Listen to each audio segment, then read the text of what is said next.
Good afternoon and welcome to the Lincolnshire Partnership NHS Foundation Trust Council of Governors meeting Thursday the 24th of October 2024.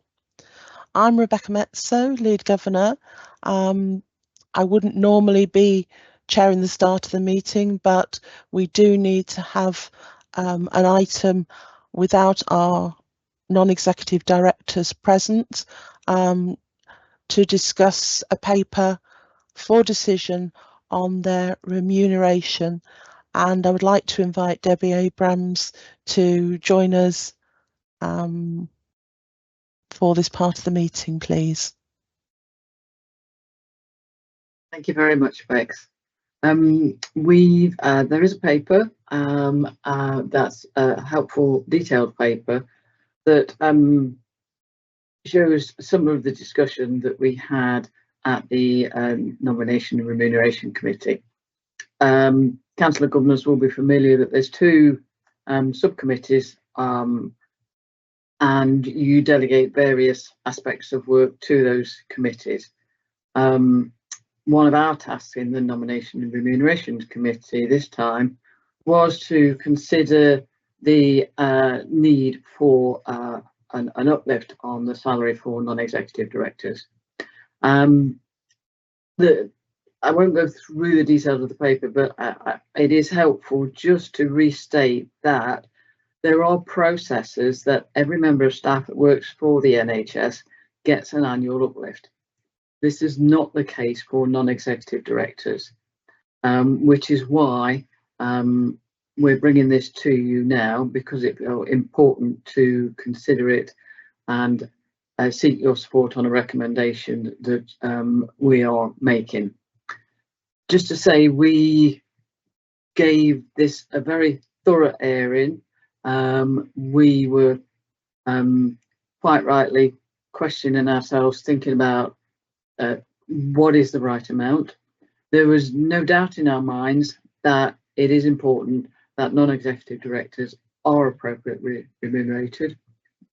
We need to have, we need to show that they're valued just as we value every member of staff. I'm happy if anybody else that was in the committee meeting wants to contribute to this discussion, but I would encourage you to trust the discussions that we've had and the thoroughness and accuracy of the paper. So there are two recommendations, and one is that we are seeking your approval to apply an 8% uplift in remuneration for the trust chair and non-executive directors. It might sound a lot, 8%, but when you think there's not been an uplift since 2020, then actually, and to put it in context, it's not a lot. And we do get value for money in our non-exec directors.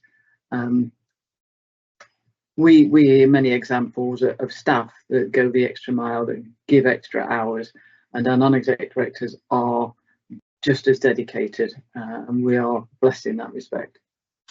So I think I'd like to take the two items separately, Bex, if that's okay, and because the second one is a little more straightforward about the need for an annual review, because there is no process of an annual review, and in the absence of a national process being implemented, which we hope it will be at some stage for non-executive directors, we would like to the Nomination and Remunerations Committee to have an annual review. Right, we just have a quick comment from Carol Hagan before we go to that decision. Mm-hmm. Carol, would you like to put your camera on and give your comment? I hope my camera is on. You should be able to see me. Oh, sorry. Yeah, there are very little photos because I'm monitoring the chat as well. Okay, no, don't worry. So it's Carol Hagan, Public Governor for North Kesteven. Thank you for that, Debbie. I just wanted to make an observation. I am in agreement, of course, that there is an uplift and quite happy that it's 8%. I just think, just looking at the days worked, pro rata, the non-executive directors are paid almost as much as the chair of the trust. And I was quite surprised to see that, when you think that the trust chair has quite a lot of responsibilities and a lot of accountability. And as you move forward, and as you say, you're going to have an annual review, I think it could be worth considering that the trust chair maybe should have a higher percentage uplift in accordance with his responsibilities and accountability. Thank you. And Karen Scott has a comment. Thank you, Bex. I'm Karen Scott, Trust Secretary. Not to contradict what Debbie has done in her very helpful introduction of the paper and presenting it, just to highlight that NHS England do have a framework for non-executive director and trust chair remuneration. However, as Debbie pointed out, there hasn't been any review for the last 4 years, and there have been recommendations made by NHS providers at the request of NHS England about non-executive director remuneration, and these were made some while ago. There hasn't been as yet any announcement from NHS England about any impending uplift or otherwise, and the Trust felt very strongly that, given very senior managers had received an uplift last year and again just recently, in line with the senior salaries review body at a national level, and also staff on agenda for change terms and conditions, that it really was time, and in line with the Trust values, that actually we put that proposal forward. So I just want to clarify that there is a framework, but it is rather overdue in actually making any announcement. Thanks, Bex. Thank you, Karen. James Eckersley, do you have a question?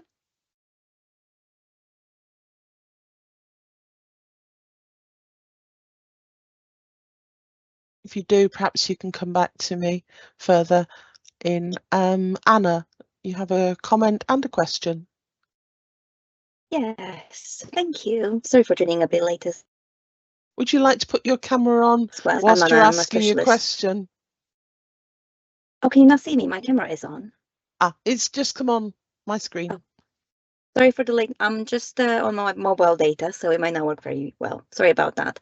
I'm the staff governor for specialist services. I just had a question and comment about the uplift for the non-executive directors and the chair, as we were discussing. I just wanted to ask, where would that budget come from for the uplift in pay? And the comment was around the fact that, for example, staff have received on their weekly update email, they received from the Trust information that we would have to be more tight with our budget as a whole, as a Trust. So my question really is, where is the money coming from if we are to agree for this uplift in pay? And from what kind of budget would it come from? Thank you. That's a really good question, and not one I'm able to answer. But if we've got the Director of Finance in the room, perhaps we can ask We have our Chief of Finance, Mark Platts, asking to comment. So if Mark would like to come on and can answer that, or maybe give us the opportunity to come back to that with an answer. Is Mark available? I'm here, Bex. Yeah, I'm hopefully online. So good afternoon, everyone. So I'm Mark Platts, I'm the Chief Finance Officer. So in reality, unlike our Agenda for Change staff, which is the majority of staff within the organisation, that this pay rise wouldn't be funded. So we would be finding it through savings elsewhere within the organisation. But picking up on the point that Deb has picked up and we've pulled through, it's an important balance this one to get right, because with good board and good governance structure comes the good running of an organisation. So there is no specific funding, just to go back to answer the question. So we would have to find it through savings elsewhere in the organisation. So thank you. Thank you for that, Mark.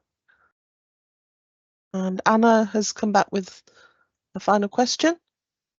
Sorry about that. I just wanted to clarify a few things, if that's okay.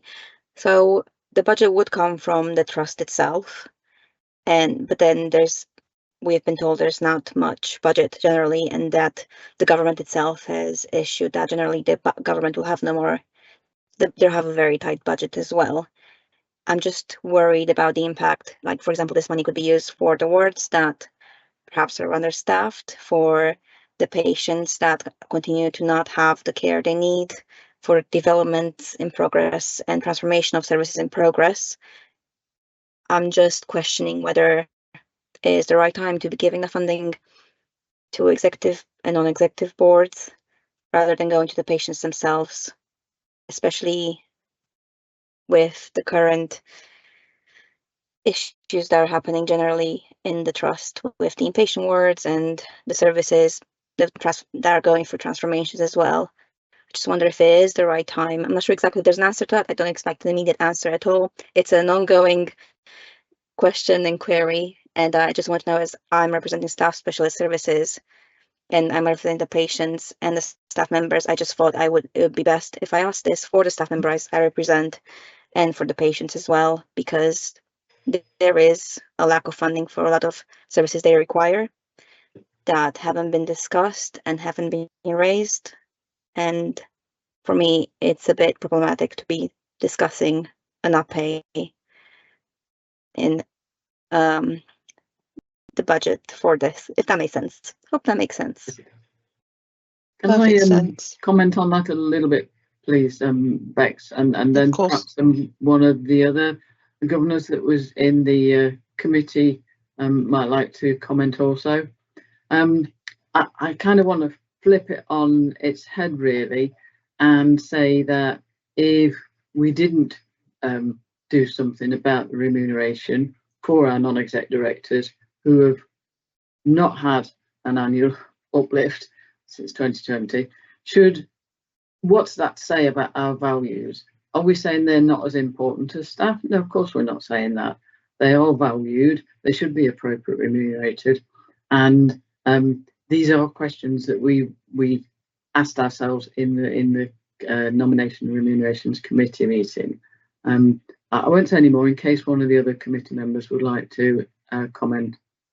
Yeah, I've got Jackie Tyson, and then I would like to bring this item to the decisions that we need to make on this so that we can move forward, because I'm mindful that our non-executive directors are waiting to be included in the meeting, and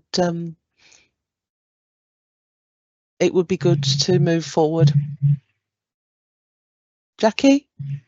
Yeah, thank you, Bex. My name is Jackie Tyson. I'm the staff governor for the Older People and Frailty Division. I suppose I just wanted to reassure Anna, I shared her concerns. I sat in the meeting where we initially discussed this, and I can assure you, Anna, I was quite robust in my challenge about the pay percentage that we were discussing and whether this was the right time. But I was very reassured by the processes that had gone through to reach this decision, and very persuaded as well by the challenges that this has been a long time coming, this pay award, and that unlike regular members of staff, our non-execs don't have the same uplifts as we've just had in our pay. This very day, I think our pay slips have come in, and we've had that uplift. So it was very much challenged, and the same questions you've raised were asked during that meeting. And as a staff governor, I felt very reassured that this is the right time and that this is the right thing to do. We need to recruit the best people we possibly can, and we can't do that if we don't offer the right sort of pay in comparison to our other trusts. Mm-hmm. So I felt reassured that this was the right thing to do.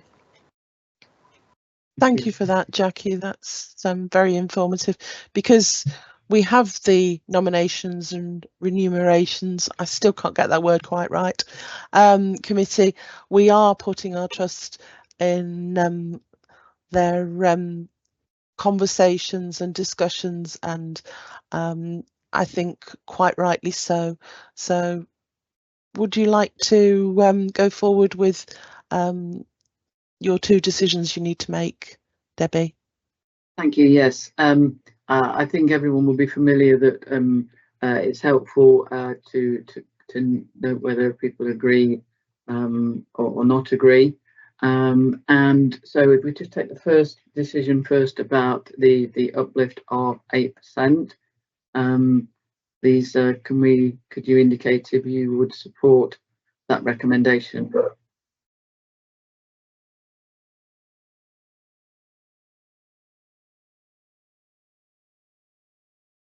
I haven't voted, but I do support the recommendation. That everybody backs. So, and if we got a majority indication there of support? We do appear to have a majority, although we do have one person that doesn't agree with it. Okay. Thank you. Can I then move on to the second recommendation, which is about developing the process of annual review. I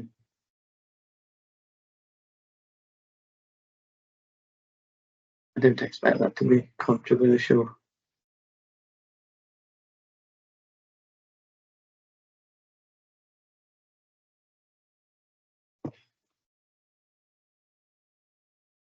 And that appears to be yes, there is agreement on that. So thank you, Debbie. Thank you. That has been very helpful. Can I ask Karen to organise inviting our colleagues from non-executive directors into the meeting for the handover to Di Bailey for the chairing of the rest of the meeting, our deputy chair.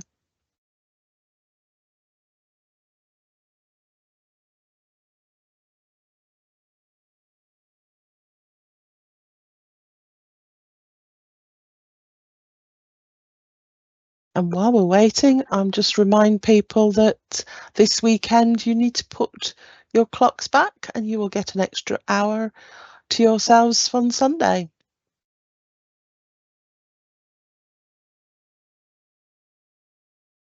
Next, I can confirm that the non-executive directors have joined the meeting in the majority. Right. Is Di Bailey with us, please? I am, Bex. I'm here. So hello there. Hi, Bex. So I assume this is the point at which you hand over the baton. Is that right? It is, yes. I can hand it over and switch my photograph off. Okay. Thanks, you, Bex. Thank you. Okay. So good afternoon, colleagues, and welcome to this Council of Governors meeting. I'm Di Bailey. I'm Deputy Chair for the Trust and standing in on this occasion for Kevin Lockyer, who sends his apologies. So I think we are good to go with the agenda proper. So the first item, Karen, I think is with you for the governor election results. I assume we've done meeting etiquette, but just to remind people, questions and comments in the chat, please. And I think we're keeping screens off unless we're about to speak. So over to you, Karen. Thank you, Di. Karen Scott, Trust Secretary. So the results of the public governor elections were announced at our annual public meeting on the 25th of September, but in order that they can be formally recorded in the first meeting of the Council of Governors that's taken place since that meeting and since the results were announced, I just want to run through those quickly if I may. So in the public governor elections, we had a couple of governors that made a decision not to restand in those elections, and I just want to acknowledge their contribution to the Council of Governors and wish them well for the future, and that was Marlene Forward and Alexandra Chambers. In terms of the actual candidates for the other seats in the public constituencies, no, there were no new, well, there were 4 uncontested seats, and they were all existing governors who were standing for further term. So in East Lindsey, Emma Slack was successfully re-elected for a second term. North Kesteven, Carol Hagan, re-elected for a second term. South Holland, Jonathan Sibley for a second term. And in West Lindsey, David Doherty re-elected for a third and final term. There was 1 contested seat, and that was a seat of South Kesteven. And I'm pleased to say that Debbie Abrahams was re-elected for her third and final term, and just want to place on record thanks to those candidates who did choose to stand in that constituency. Wish them well for the future and hope that they'll continue to show an interest in the activities of the Trust. Thank you very much, Di. Thanks, Karen. That's great. Okay, so I think then the next one is just apologies for absence. So Sam, anything that you need to formally notify us of? I'll just record it in the minutes if it's okay, Yeah, Di. that's absolutely fine. And obviously, as I explained at the beginning, apologies from Kevin Lockyer. And I assume Mark Platts, we've acknowledged that Mark is here on behalf of Sarah Connery, who sent her apologies for today's meeting. Great. Okay, so I think then the next one is the declarations of interest, which we've got in front of us. I assume that unless people tell me otherwise, there are no updates or changes to this. Right, I'm not seeing anything, Sam, in the chat, so I'm assuming we're as up to date as we possibly can be. Obviously, these things do have a habit of changing sometimes, so I'm assuming that if anything does need to be amended, people need to let you know in the meantime. Yeah, thank you, Di. That'd be great. Okay, great. So that takes us then to the minutes of the Council of Governors meeting on the I think it was 25th of July. So these are for decision. So I think we need first of all to indicate in the chat whether governors are happy to accept the minutes as a accurate note of that meeting. So if you could just indicate that in the chat, that would be really helpful. Thank you, Carol. Great, good. So then I think we've got matters arising from the minutes, and I did spot one matter arising because it concerned me, I think. So and that relates to the Trust Chair appraisal.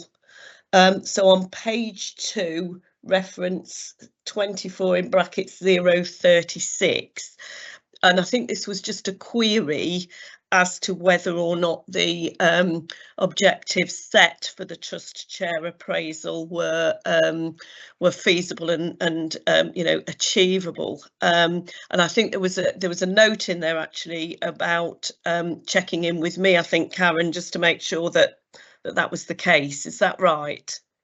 Yes, it is, Di. Okay, so I guess just to explain how Bex and I conducted that appraisal. So the process that we followed was to review the chair's objectives for the previous year and then set the objectives going forward based on that. And I don't recall that we increased the number of objectives significantly at all. In fact, I think some of the objectives were a continuation, so recognising that sometimes things take longer to achieve than others, and one or two I think that we just felt that we needed to either nuance or refine to update in line with the strategy going forward. And part of the conversation that we had with the Trust Chair in setting those objectives was about where we would gather the evidence from to decide to what extent they had been met going forward. And I think at that point in the conversation with the Trust Chair, had we identified anything that seemed unrealistic or unachievable, we would have dealt with. So I really just wanted to give that reassurance, given that it was outlined in the minutes. So hopefully that addresses the query. Okay, so I think then if we're happy with that, we can move on to the schedule of actions. So this is down for everyone. So it looks like we've got most of the actions since the last meeting are either closed or complete. If anybody has any issues to raise with that, then please let me know. Okay, I'm not seeing anything. So that takes us to item 1.7, which is the Board of Directors meeting minutes of September. Now, Karen, I'm not aware of any questions that have been posed prior to this meeting, but this is the opportunity for governors to either make any comments or ask any questions on those Board of Director minutes. So now's your chance, folks. Yes, please. Is that you, Carol? It is. I've got my camera on, yes. Carol Hagan, Public Governor for North Kesteven. I just wanted to mention a couple of things from the minutes from the 5th of September, the second lot of minutes. And this is just for my information, really. In point 105, when it talks about the risk register, it says the board's attention was drawn to the request to close risk 109 relating to capacity within the safeguarding team. Just for my information, does that safeguarding team cover the whole of Lincolnshire or just LPFT wards? I was just interested to know.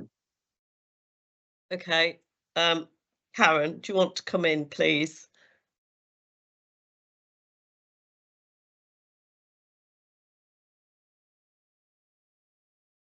I can't hear you, Karen. Sorry. Was this in answer to Carol's comment, or was this? Sorry. Yeah.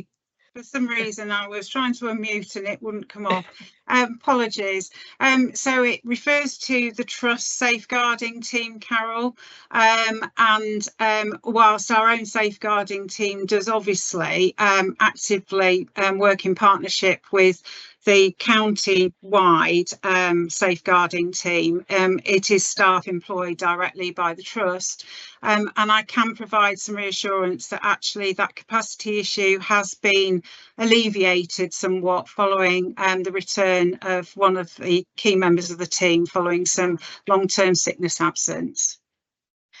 Okay, that's lovely, thank you. And so I have another point. In 106, in the second paragraph, I think somebody's got a bit confused. They've said that there was an error within the report and the Trust was compliant in 46 areas, not 45, and had partial compliance in 6 areas, not 6. So I just thought there's an error there. This sounds like audit committee, Carol. So Infection Prevention and Control Board, Board Assurance Framework and Annual Report 106.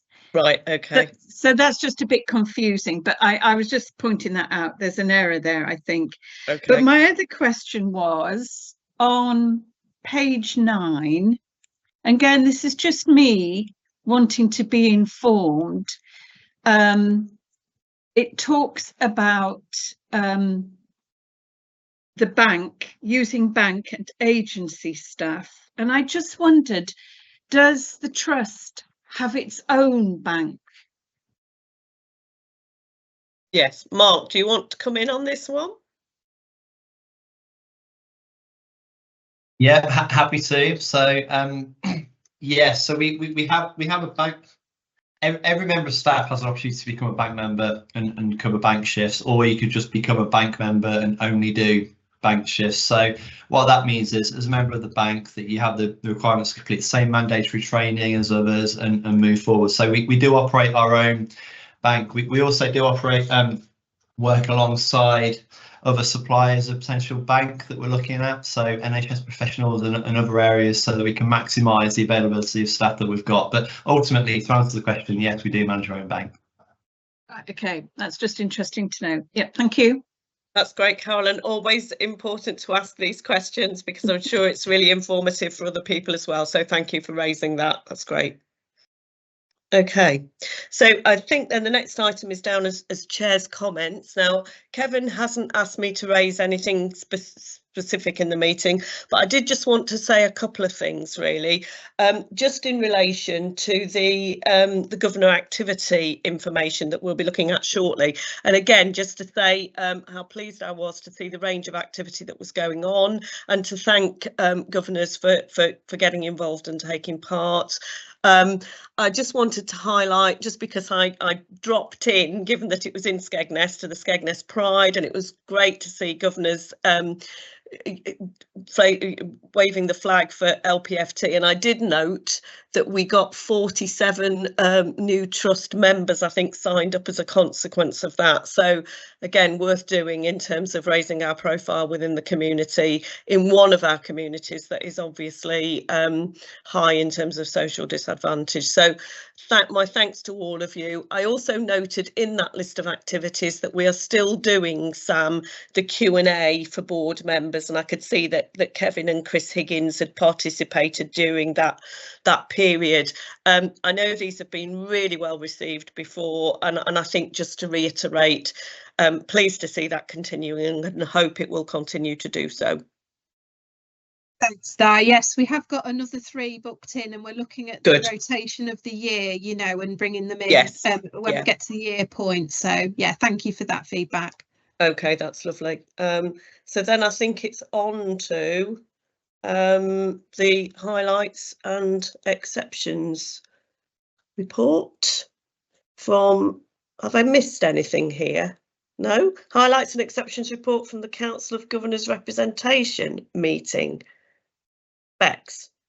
Thank you, Di. I'm Rebecca, or Bex Metso to my friends, and I'm the lead governor and a service user governor also. So the meeting was held on Monday the 7th of October. The full minutes are available for that meeting on the Trust website, but just picking up on the highlights from that report, Rachel Wright, stakeholder governor for Shine Lincolnshire, gave her experience of being a governor of LPFT, and it was really interesting and enjoyable to listen to somebody else's experience. So I want to thank personally Rachel for doing that, and to give other governors on the call this afternoon, you know, please, if you'd like to have a go yourself, have a chat with Sam, and I'm sure we can get you slotted into the RepCon meetings for 2025. Governor membership delivery plan, the highlight from that we need to be looking at our membership and the inclusion of Black, Asian, minority community groups and the farming community, and in particular men within our trust membership. And then finally, the other one I've picked out is the iLog, which we will be talking about later, but mentioning that that will be talked about and discussed, and more information given to governors who are slightly a bit newer to the Trust at our upcoming Development Day on the 21st of November. And a plug, if anybody hasn't booked in on that, it's really worth coming to the development days because you learn so much, and even if you just take away one thing, it's worth coming, even if it's just meeting me. So thank you. Thanks, Bex. Thanks, Bex. I'll just give colleagues an opportunity to respond or add anything, ask anything if they wish to. I'm not seeing anything. No, I think okay then. So I think we are on to I think we're with you, Debbie, for the highlights and exceptions report from the Nominations and Remunerations Committee. Thank you very much, Di.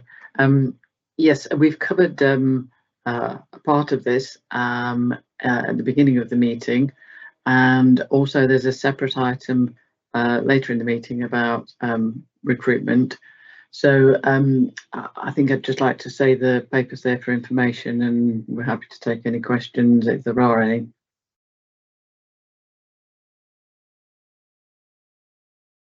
Okay, thanks, Debbie. Thank you. I'm not seeing anything in the chat.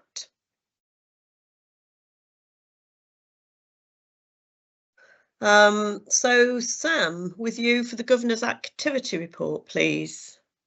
Thanks, Di. So I'm Samantha Swindell. I'm the Governor and Membership Officer for the Trust, and before you is a report on all of the Governor activities from last quarter to share with you what the Governors have been doing to represent their constituents. Thank you for the comments so far on that report.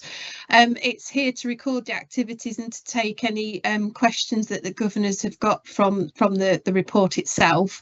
And just to add that the Governors' activities coming up in the future will be always on their Governor's Fortnightly newsletter as well, so to keep up to date on there. So I'm happy to take any questions, Di, if I've got any from the report, but it is as it is, and we have been up to lots of different things this quarter. You certainly have, Sam. So thank you very much for that. Yeah, it was, as I say, it was really pleasing to see the range of activities that were taking place. That's all good stuff. Bex. Oh, not me. Oh, sorry, Carol, have I missed you? Sorry. It's hard keeping up with the chat. It changes so quickly. Go on, you're first. No, don't worry. Carol Hagan, Public Governor for North Kesteven.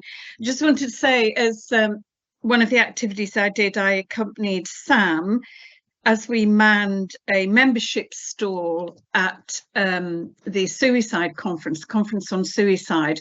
And I know, Sam, you're going to go ahead to invite one of the speakers to talk to the Governors, because it was a very, very interesting conference with a lot of workshops that covered, for instance, gambling, domestic abuse, rural farmers, and the statistics for Lincolnshire are a little high, I understand, in comparison with the rest of the country. And I found it very, very interesting. I didn't realise that how many women attempt suicide, but they're not as successful as men. So it may appear the statistics cover some hidden facts. So I think we thought, didn't we, Sam, it'd be really useful to come to talk to the Governors, and so we could ask one of the speakers questions more deeply about the suicide rates in Lincolnshire. Yeah, so if I can just come in there. So just for clarity, we have ideas come up where we can do info sessions online for Governors, and these are very well attended, and we do these quite regularly just to create an awareness for Governors in terms of mental health, special service and learning difficulty matters. So Carol came forward with this suggestion, so within the next quarter we will be setting something up with that key coordinator from that event just to come along and talk. Thanks for that, Sam, and thanks for that, Carol. And I can see that Jackie's just put something in the chat about we do have a trust lead for suicide prevention, and indeed we've had various presentations at Quality Committee around our strategy around suicide prevention. So it would be useful probably to link in with Fiona Bone to make sure that what LPFT is doing is considered in that space. Yeah, thank you, Di. That's really important to note. Thank you. Okay. All right. So I think this time, Bex, it is you. Apologies. No, it was just something that Sam and I have discussed, and she's going to pop into the SWAY for us, and she's going to put the due dates for future activity reports and when they're due to be sent to Sam, so it might help governors know when their reports are due. So we might get more information coming through a little bit quicker. Thanks, Bex. And Sam, it's an obvious question, but I assume everybody knows what we mean by the SWAY. Because it's an odd name, isn't it? It is an odd name, and it isn't actually obvious. SWAY is our sort of programme that we use for our governors' updates on a fortnightly basis, and so Bex is just referring to that particular programme, but in terms of us updating, it's a bring forward of all of activity reporting, just to make sure that governors are actually reporting their activities that they're doing. That's great. Thanks for that clarification. Always best not to assume these things.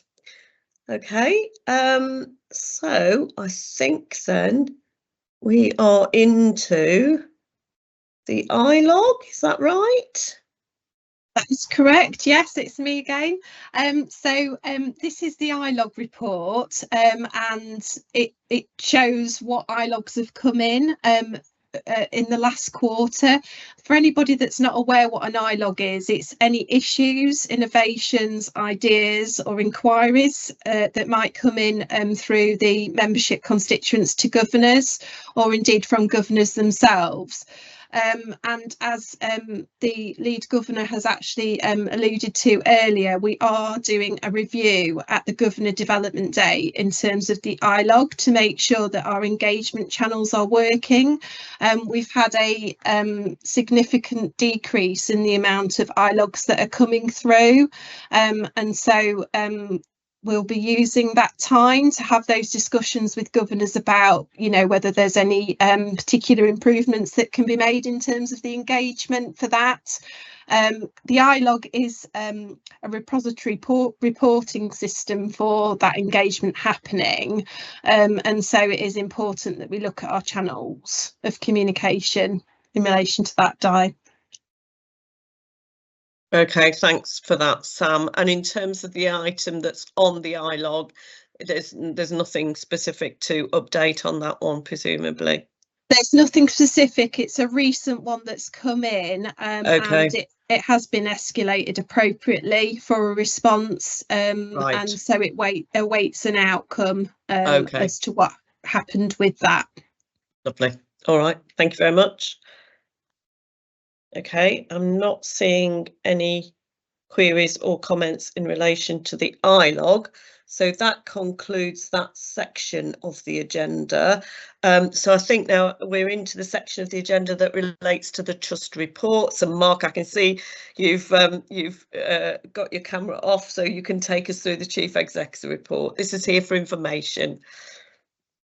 So thanks, Di. So good afternoon, everyone. Again, I'm Mark Platson, the Chief Finance Officer, and I'm presenting today's report on behalf of Sarah Connery, our Trust Chief Executive. So just going to pick up on a couple of notes from the report, so we'll assume as read. So the first one is around the King's Speech. So obviously the new Mental Health Act is welcomed on that, and as is the focus on tobacco and vaping.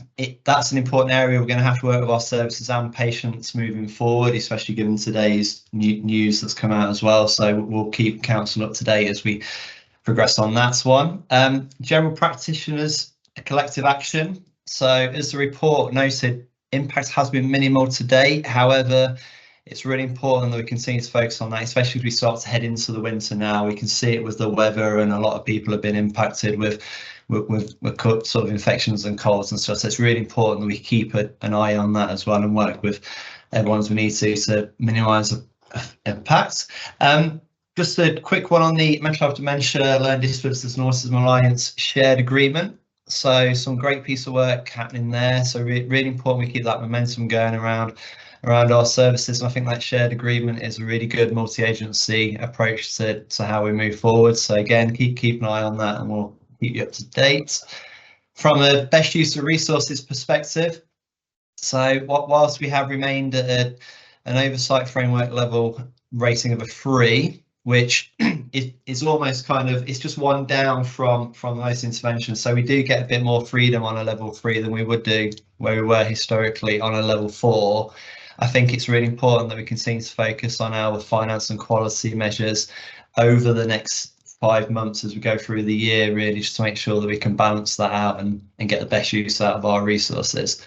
From an outstanding quality perspective, I think the CQC Mental Health Act, sorry, Care Quality Commission Mental Health Act visits on the Vales and Francis Willis unit were welcome, and it's really important to act on the important feedback that's within there. So quite a few bits noted in Sarah on the report from those, so we'll definitely keep moving and take those forward, as is with the overall CQC Care Quality Commission review. So obviously looking at the whole framework and the organisation as a whole, and how we can work with them to shape how our services are independently reviewed from the Care Quality Commission. So all important pieces of work from that perspective. And the final bit around outstanding people, there is a note there around the civil unrest. Now, although it may have gone quiet in the news and media around this still remains a really important focus for us and our trust, because it's really important. You know, our values are really close to all of our hearts, so we've really got to make sure that we continue to do all we can to support our patients, our staff, our carers, and anyone associated with our services to make everyone feel as safe as they can be and should do when working with us and part of our services. So some really important pieces of work ongoing there. And then obviously to end on a high, some great celebrations of success in there. So I won't want to single anyone out just in case. So I'll leave them a report, but happy to take any questions on the paper. So thanks, Di. Thanks, Mark. I can see that Carol's got a question. Yeah. Thank you, Mark. Is it possible you could just put a bit of narrative around the last page about the risk appetite? It's quite a strange phrase, isn't it? Risk appetite. And why is it avoid minimal cautious, open seat mature? Is just the colouring from the green to the red. I would have put it the other way. And also the compliance impact just above that. I wonder if you could just explain that scale and what you mean. Lincolnshire system is in a level 3 oversight while the trust remains in level 1. Okay, thanks, Carol. Can I just come in here a second, Mark, because I can see that Karen's put a comment in the chat, and I just think, given that Karen's been doing all the work around the risk appetite, and I was going to mention it actually in the performance assurance report. Right. We might want to defer to Karen for that part of the question, Carol. So if I can bring Karen in first, and then I'll come back to Mark about the oversight position. So Karen, please. Thank you, Di. Karen Scott, Trust Secretary.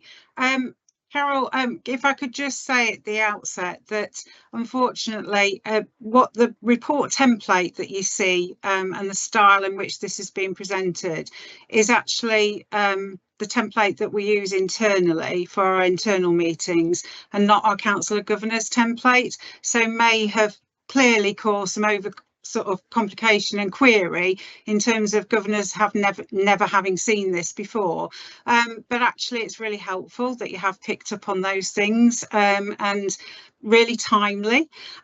So all boards should have an agreed risk appetite. It's essential that trusts in managing their operations and providing services can actually consider the current environment in which it's operating in and actually review that on an annual basis. What the board has done in the very recent past as part of a board development session is carried out a really thorough workshop session in reviewing that. It hasn't been done for a number of years. It's well overdue. Things have changed, and when I refer to the operational environment currently, that's significantly different since it was last agreed. So we haven't actually, what you're seeing at the moment is the current agreed appetite.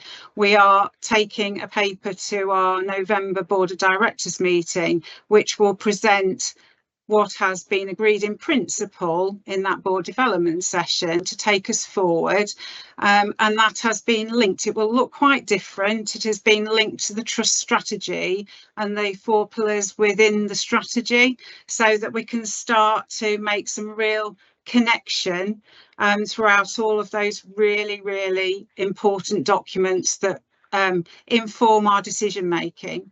So I hope that helps provide a high level overview on what it's about, but I'm more than happy to take it offline at some point and talk about it in a little bit more detail if that would be helpful.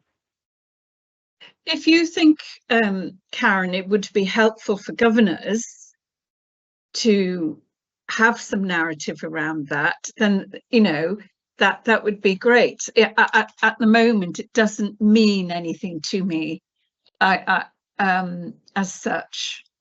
Okay, Carol, I'm more than happy to do that, and we can find perhaps it might be one of those online information sessions that we do and invite governors to take part in if they have an interest in it, but more than happy to facilitate that at an appropriate point. Carol, thank you. Thanks for that offer, Karen, and I think that would be really useful, because I think it does help then governors to understand what we're seeing and how we're using it, as part of the governance framework for seeking assurance as a board around risks and mitigations. And so, yeah, I think that would be a useful way forward. Thanks for raising that one, Carol. So can I go back to Mark then now about the finance position, please? Yeah, thanks, Carol. Some really great questions. I really appreciate raising around the risk one, because I think as governors, it's really important that you do have an understanding around how we manage risk in the organisation, because we'll never be able to get rid of it. So it's important that we understand how we manage it and move forward. So that'd be a really important session, and it'd be great to be part of that if we can. So in terms of the oversight framework, so NHS England has a framework that it assesses its organisations on. So there are 4 levels within that. It goes from a level 1, which is a trust is try and pick more. It's stable, it has grip and control, it has a good financial position, it's operating well from a quality and safety viewpoint. It can be as independent as an NHS organisation or foundation trust can be, right the way up to a level 4, where there may be some significant financial challenges or some significant quality challenges, some really difficult operational decisions that need to be made. And it's at level 4 where NHS England offer support and come into systems and work with systems to rectify itself. So ultimately the goal is to be as low a number as you can. Since the integrated care systems have come online, and we're starting to talk a lot more around Lincolnshire as a system rather than Lincolnshire Partnership as an organisation, the system has been given a rating as a whole, as well as each individual organisation within it. So as LPFT, as the Partnership Trust, our position is a level 1. So, on that viewpoint, we have good control of our finances, we have good quality services, we're performing well on our KPIs, so NHS England don't feel the need to necessarily come in and work with us as closely as they would do. However, as a system, we all acknowledge and appreciate the challenges that are out there, certainly within our acute care and community care, some really difficult challenges at the minute with A&E and other areas where we're finding operational challenges.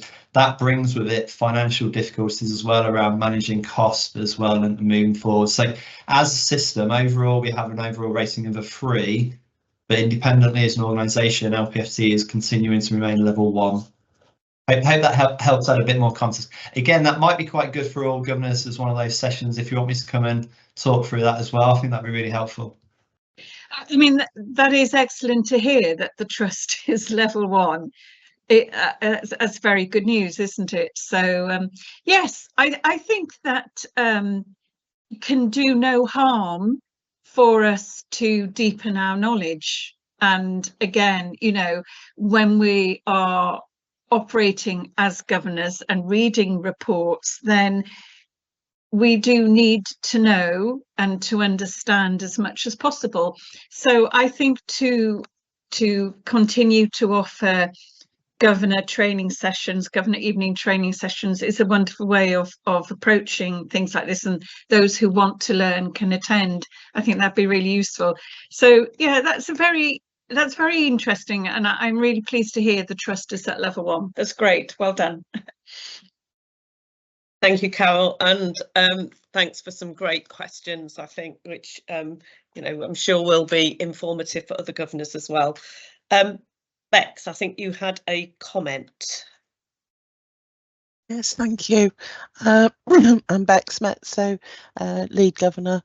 I just wanted to say, you mentioned about all the wonderful things which the trust has been doing, in particular the awards, and I just wanted to mention our values awards that we've had our evening of celebration for staff and volunteers within the trust, and we had 3 governors attend the event, to my knowledge, Helen Smith, Carol Hagan, myself, and it was lovely to see so many people so really excited that they've been nominated, and you know, they were given first place in the nominations of those nominated, and I just wanted to sort of put out there my congratulations to everybody, because reading the nominations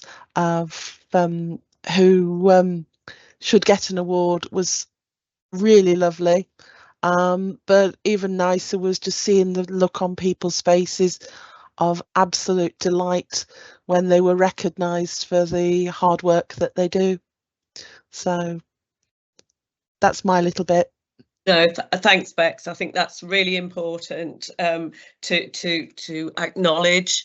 I think it's an indication, isn't it? An example of how we live our trust values, and I think it really is important to celebrate success. So, you know, thank you for reminding us of that.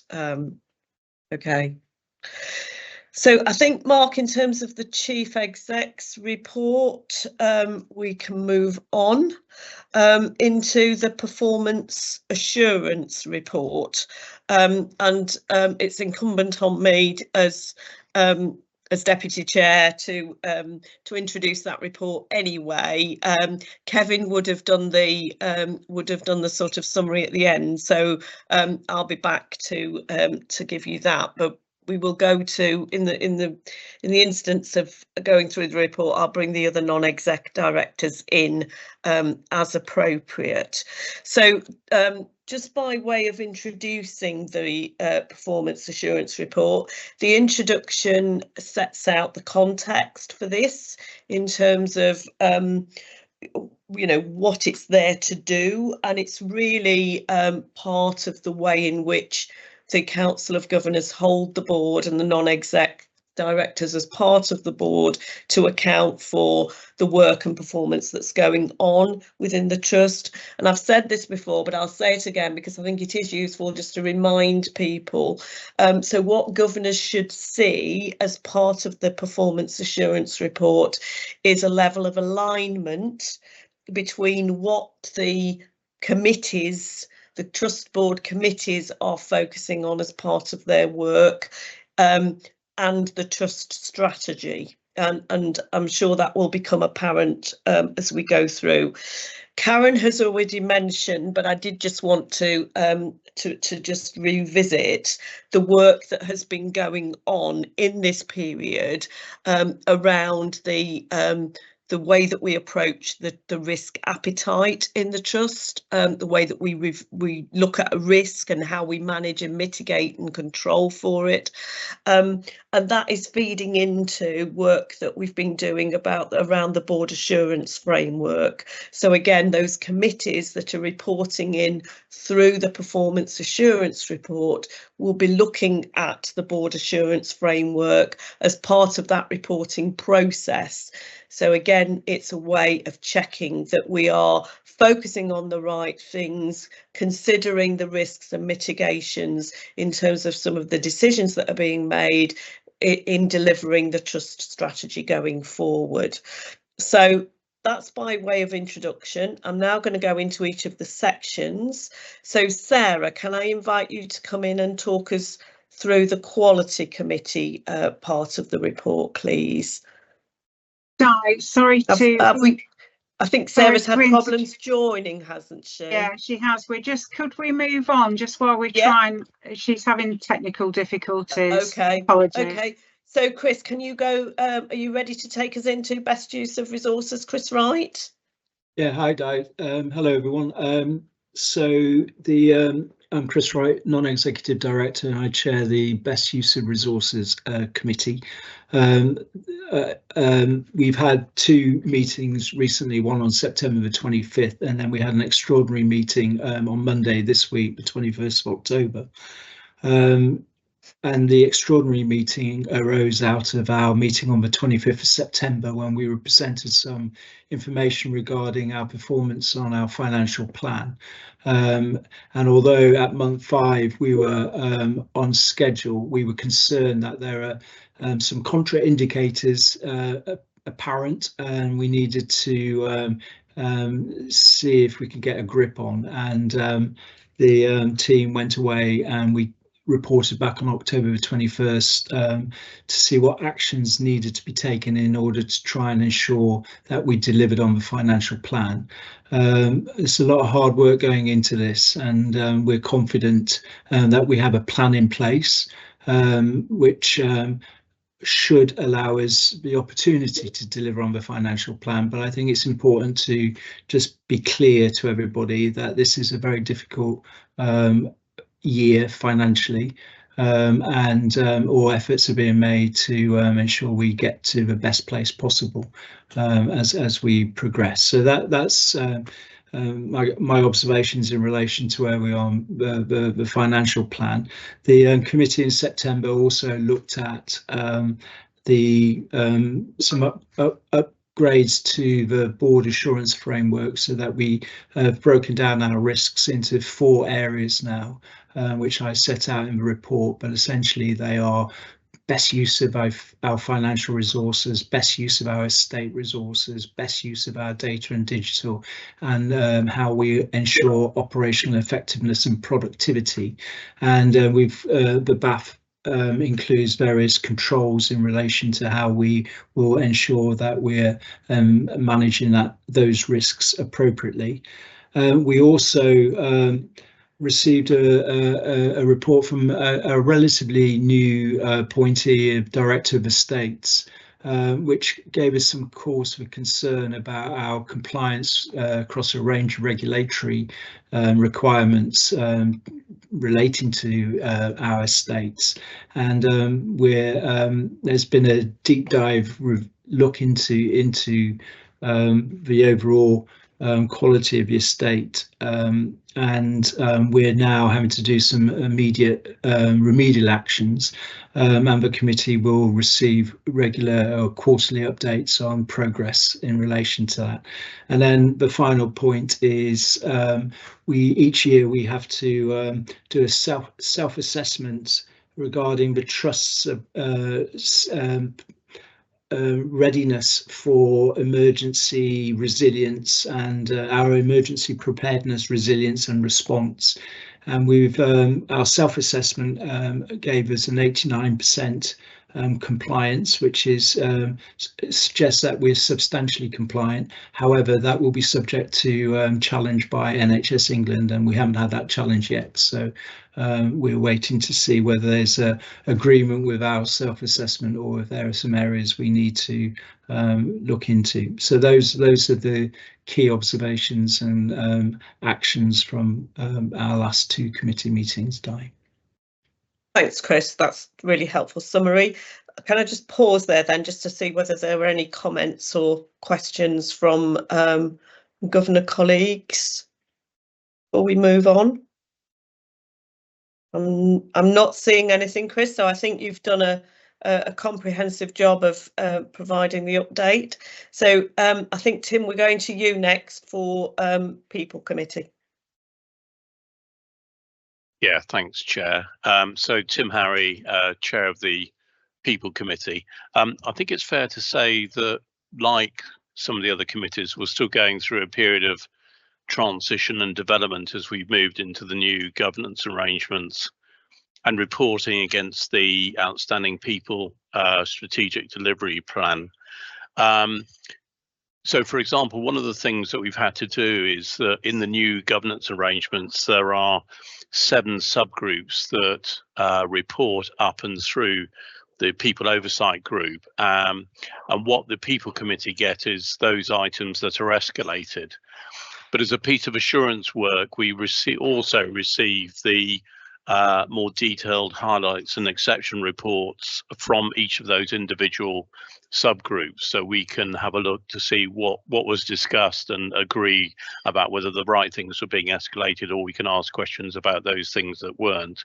But I think we're sort of moving on from that phase.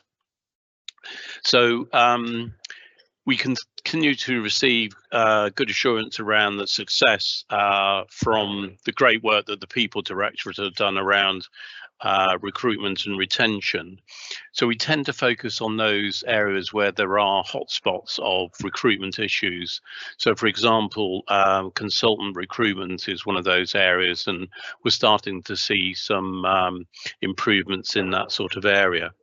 There is another facet around recruitment which relates back to what Chris was just saying around the financial constraints, and there's almost a tension between the success of recruitment and the affordability question.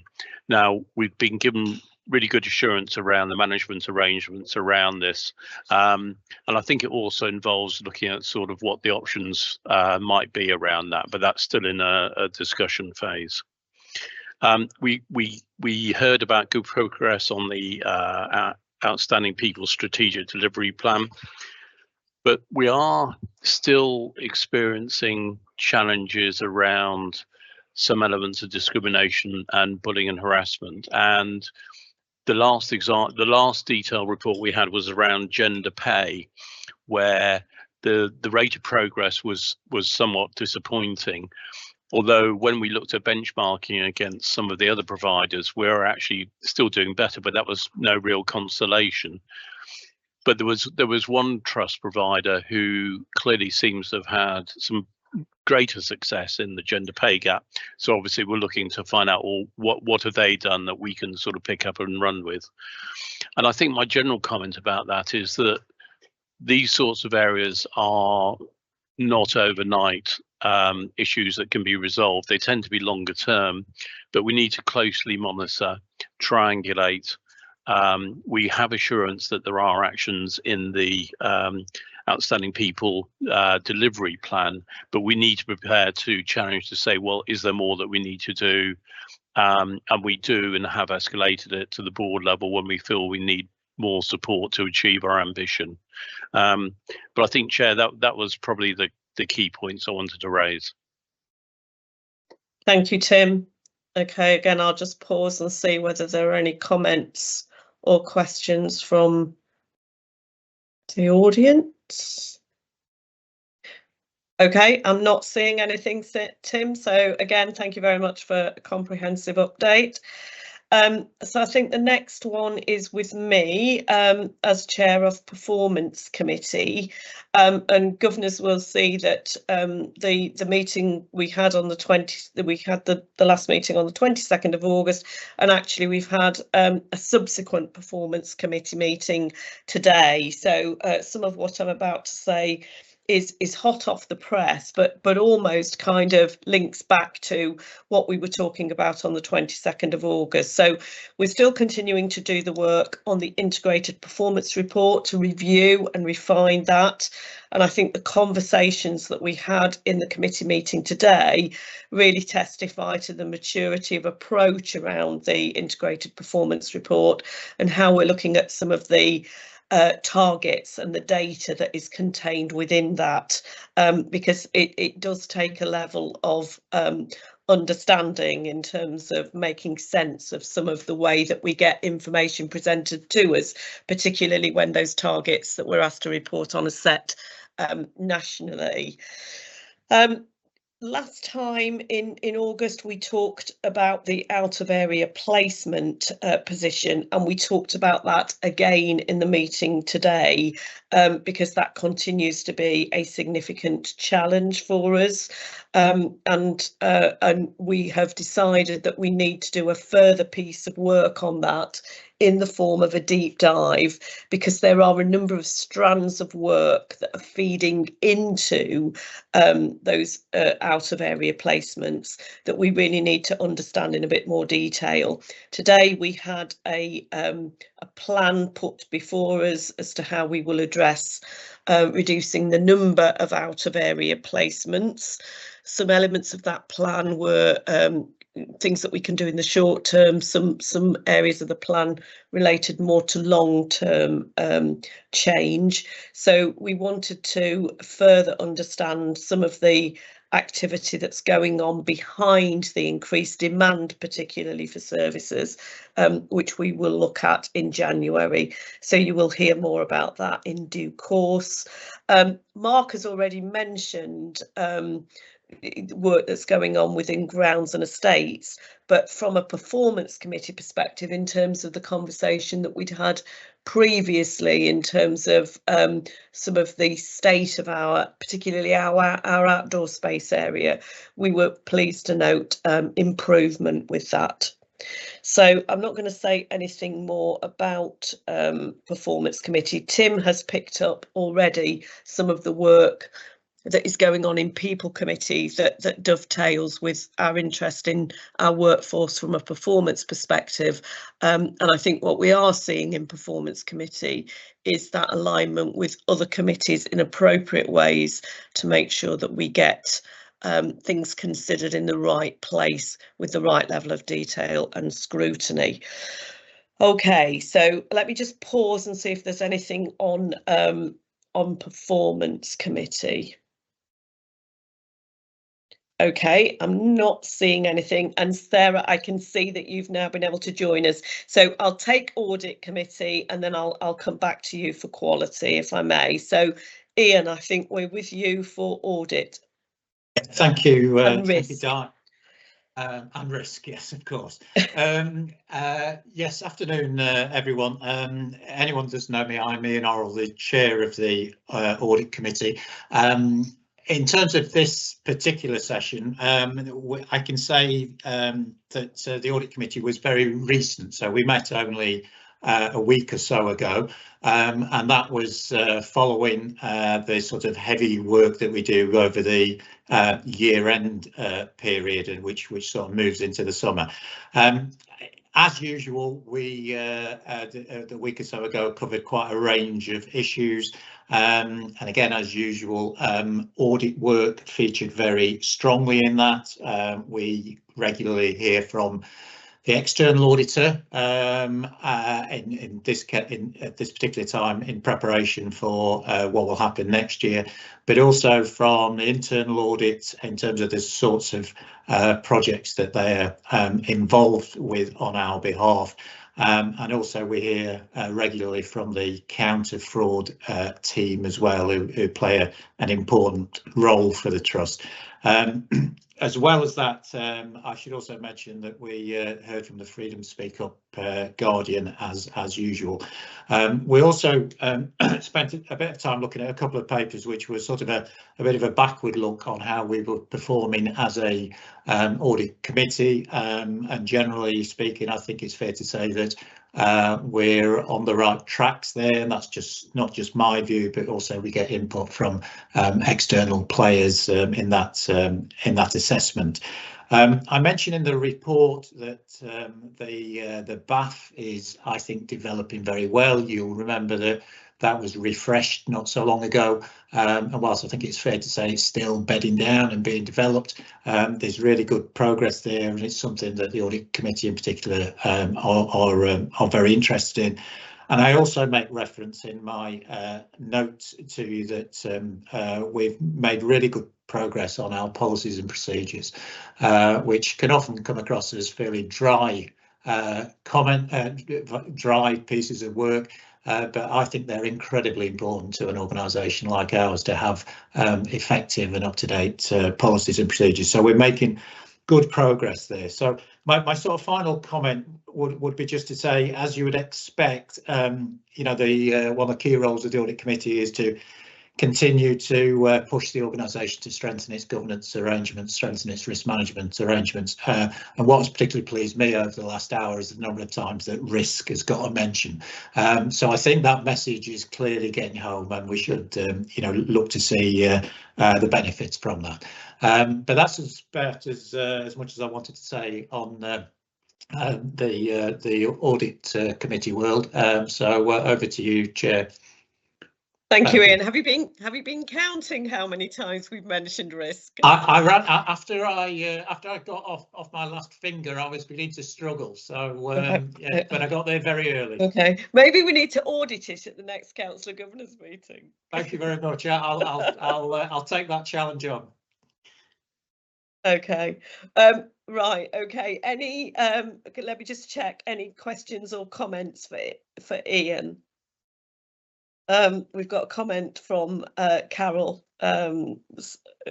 which it might be useful for you to voice, actually, Carol, given that this is a public meeting. Bex, I am with you in terms of, yes, the camera, it does seem to be a bit small. We do seem to be a bit small today. I don't know quite what's happening with that, but it may just be the number of people on the call. So yes, if people can sort of move into shot when they're speaking, because it is quite, we just see the top of your heads otherwise. Okay.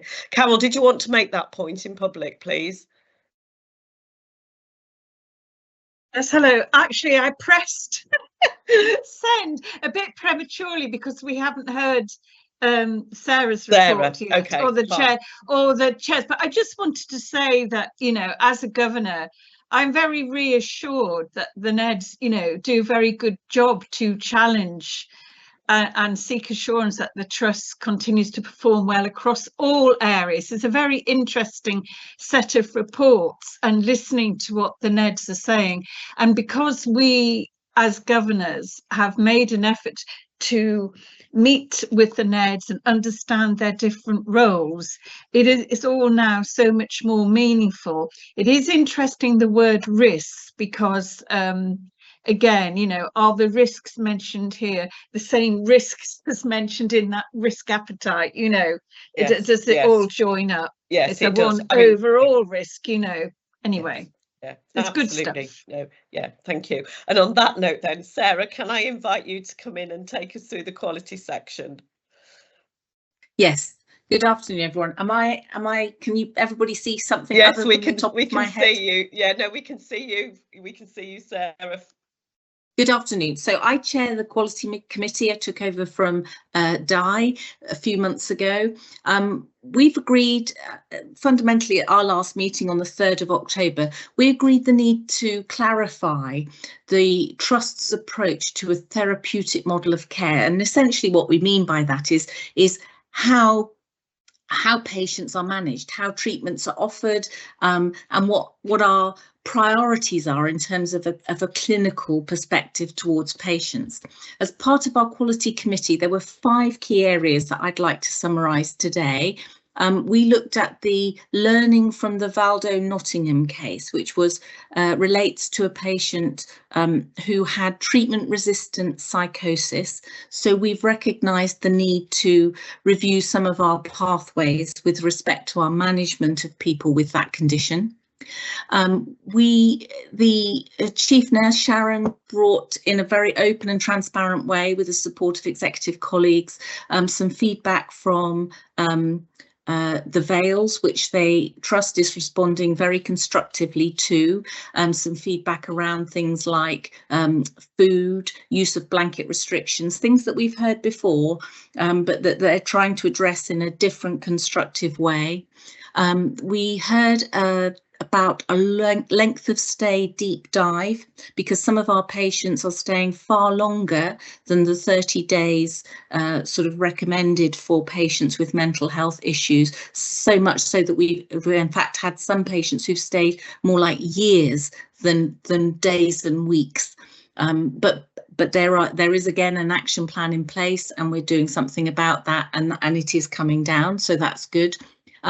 There is a new safety incident reporting framework called PSIRF that was introduced last year, that we are looking to embed more effectively within the trust. And this is a way of looking at incidents so there's not so much blame, but a much more constructive approach that involving people involved, including the people affected, so patients, staff, whoever was involved in the safety incident, in the solution to the problem moving forward, so the analysis and the solution. So we're going to be looking at that in more depth.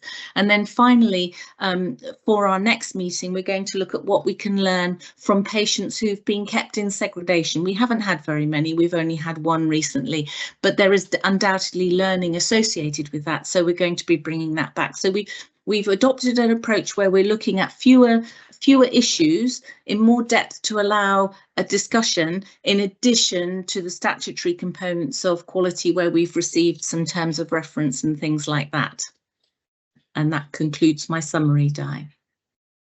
Thanks, Sarah, that's really helpful. Okay, so again, just let me pause and see whether there are any comments or questions from the floor, and I can't see any.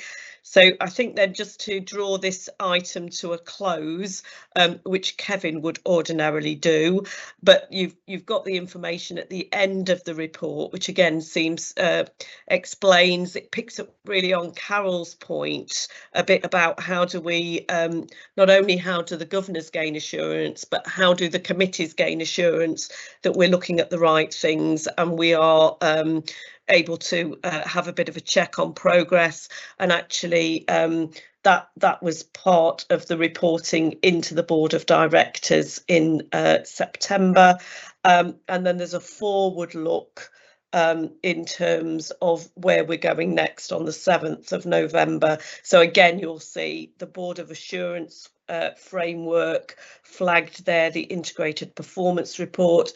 Again, there's reference to the risk appetite review and safeguarding. So in totality, I hope what the performance assurance report does for governors is give you that assurance about alignment of what we're talking about. They're the right things, they're linked to the strategy, and we have a governance framework around them that enable us to scrutinise appropriately and bring you information to give you assurance on that basis.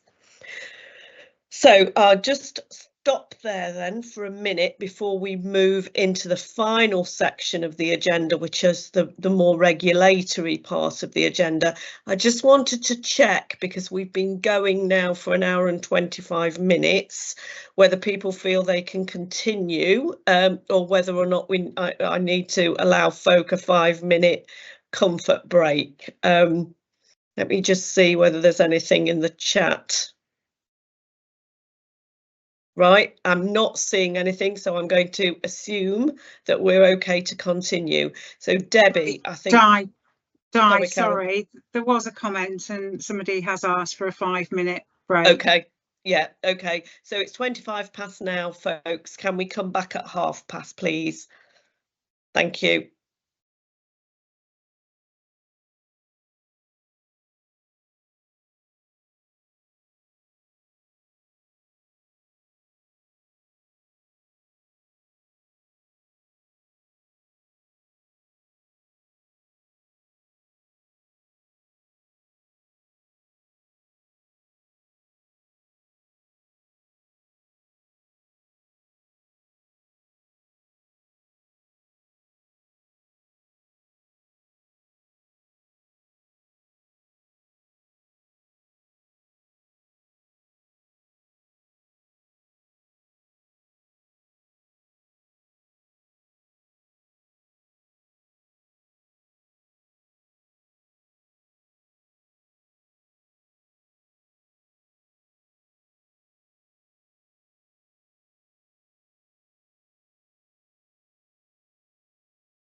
Okay, I'm just checking whether the folk are back. Yes, it looks as though we are. Right, okay. Debbie, are you with us? Because I think the next item is yours.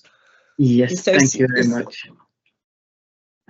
I mentioned earlier on that we had a paper at our Nomination and Remuneration Committee about recruitment, and this one particularly was about associate non-executive director recruitment.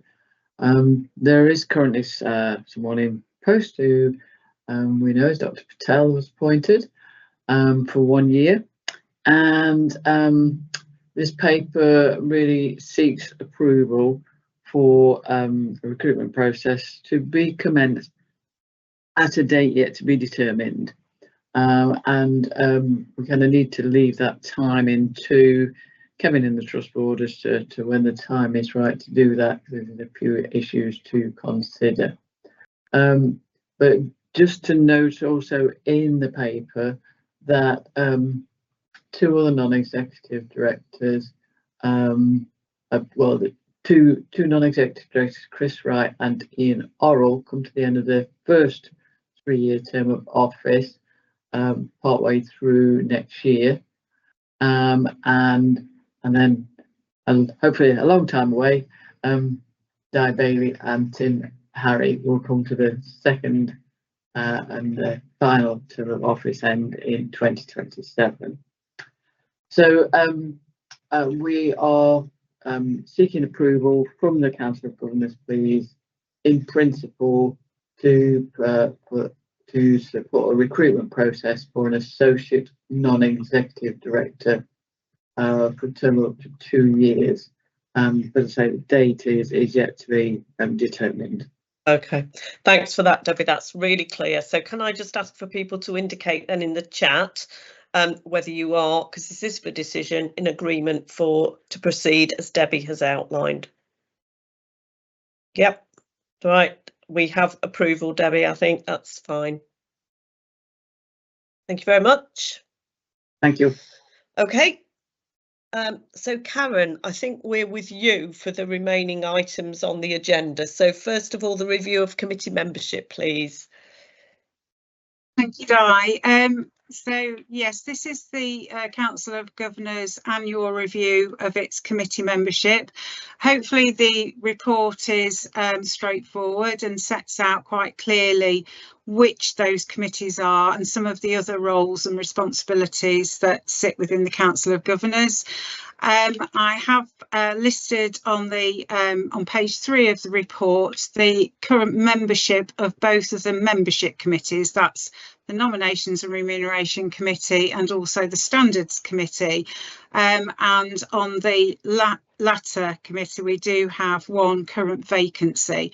It also sets out a request for anyone to express an interest in that existing vacancy on the Standards Committee by a specific date, and also if anybody else has got any interest in either of those committees where there isn't a vacancy, please do let me know, and we can always we can put deputy roles in so that in the absence of a substantive member on a committee, we have representation in the right constituencies.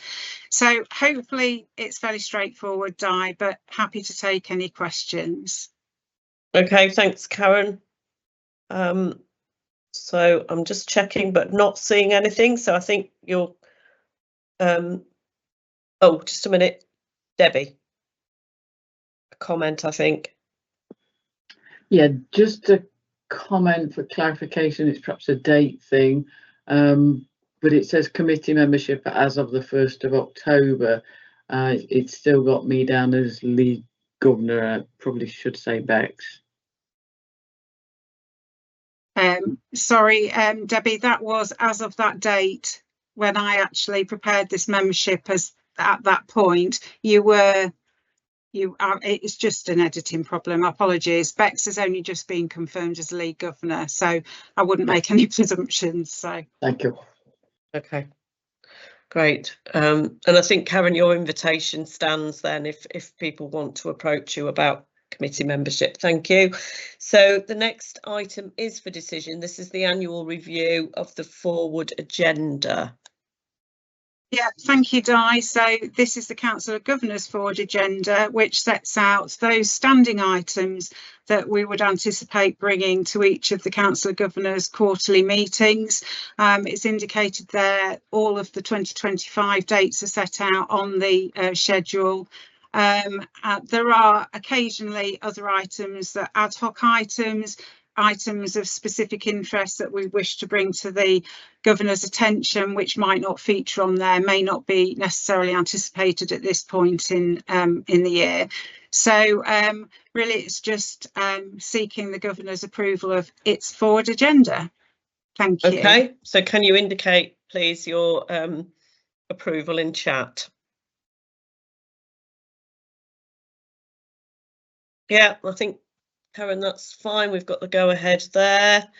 And so the final item then is the lead and deputy lead governor election update, which you've probably already alluded to in your response to Debbie, but I just checked, Debbie, that we haven't missed or have I moved on? Oh, sorry, is it me? Yeah, the review of the trust constitution. Oh, sorry, Karen, it is me. Okay. Yes, 4.4. Yeah, that's okay. So yes, again, hopefully a relatively straightforward paper that sets out the need for us to at this stage carry out a more comprehensive review of the trust constitution. We did that in May 2023, but mindful of the fact that we were embarking on a very comprehensive review of the trust governance structure, we had a pause in that any further review in case there were any necessary changes required from that review that impacted on the constitution.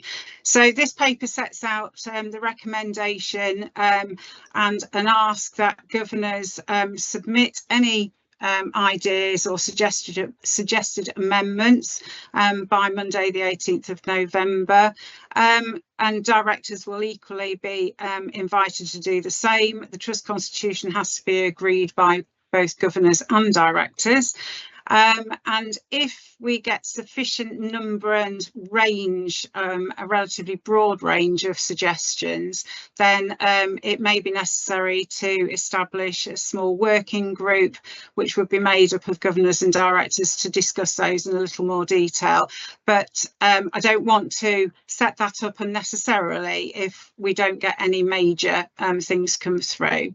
So really just an ask of the governors at this stage. Thank you, Di. Okay, thanks, Karen. I'm not seeing any queries or questions in relation to that. So I think then we can move into the final item on the agenda, which is the lead and deputy lead governor election update. Thank you, Di. So this is a verbal update because it is really just quite hot off the press.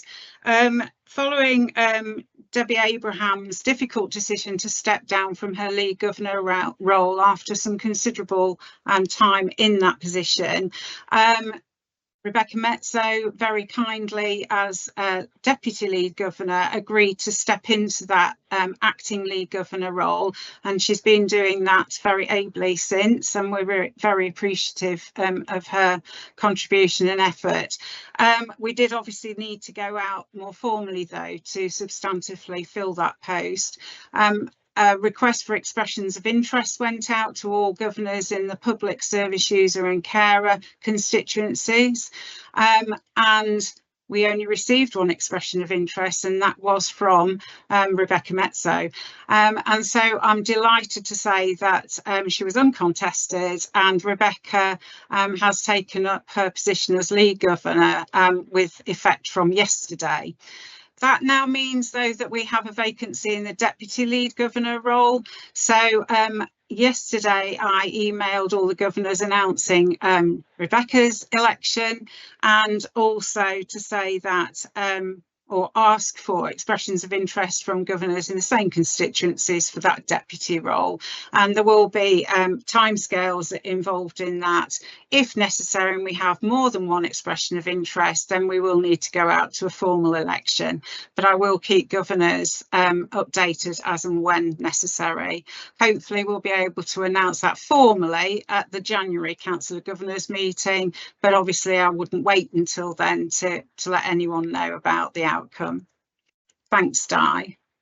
Thanks, Karen. And I think just to reiterate, thanks to Rebecca Metso for acting in the role in the interim, and for coming forward, and congratulations, Bex, for taking the role on substantively going forward. And our thanks to Debbie for obviously holding the role previously, and recognise, Debbie, the difficult decision that you've made, but thanks for your contributions to date, really, in that role. So I think then we are complete.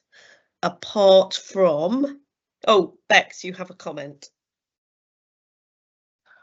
I just wanted to say thank you to Debbie on my behalf, because working with her as her deputy gave me the confidence to be able to do the acting up from her in the summer, and the extra confidence to actually put my name forward to be the lead governor.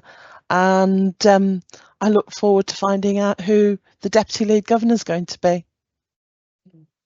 Great, thank you.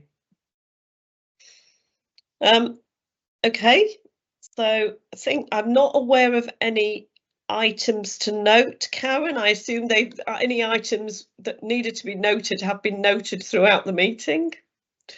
And I've not been made aware of any other business, unless anybody has any other business and needs to make me aware of it now. No? So I think we are complete. I think we're done. So thank you everybody for your participation, and it's been a pleasure as always, and we will see you next time. Thank you. Thank you, Di.